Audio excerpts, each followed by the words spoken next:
এক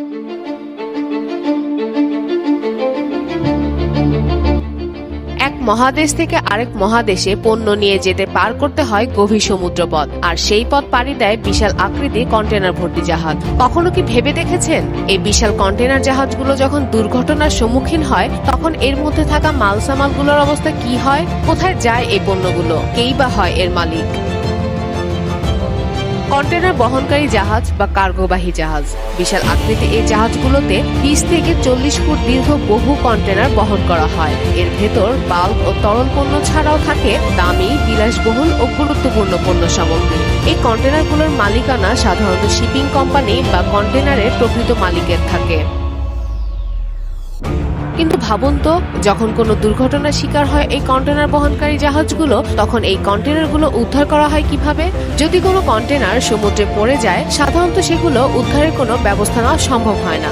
শিপিং কোম্পানিগুলো সেগুলোকে লস্ট অ্যাট সি বলে লিখে দেয় আর বীমা সংস্থা থেকে ক্ষতিপূরণের আবেদন করে। এর কারণ হিসেবে দেখা যায় এই কন্টেনারগুলো খুঁজে বের করতে অনেক সময় লাগে, সাথে অনেক ব্যয়বহুলও হয়ে থাকে, যা ওই কন্টেনারে থাকা পণ্যের মূল্য থেকে অনেক বেশি হয়ে যায়।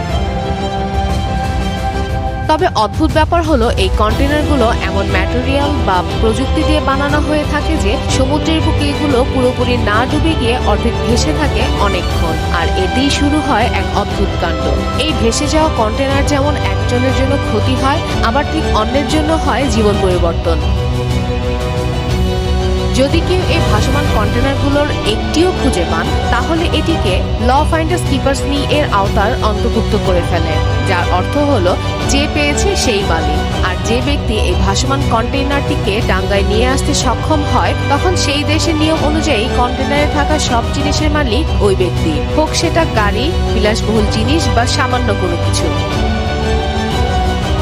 তবে সবসময় সব দেশের আইন একরকম থাকে না, আছে ভিন্নতাও। যদি শিপিং কোম্পানিগুলো বা আসল মালিক কোনো কারণে হারিয়ে যাওয়া কন্টেনারের মালিকানা দাবি করেন, তখন খুঁজে পাওয়া ব্যক্তি আর আইনগতভাবে মালিক থাকতে পারবেন না। এছাড়াও এই কন্টেনারগুলোতে অনেক সময় বিষাক্ত রাসায়নিক পদার্থ, অস্ত্র, মাদকদ্রব্য বা অবৈধ সামগ্রীও বহন করা হয়ে থাকে। তাই অজানা কোনো কন্টেনার নিয়ে আসা অনেক সময় ঝুঁকির কারণ হয়ে দাঁড়ায়।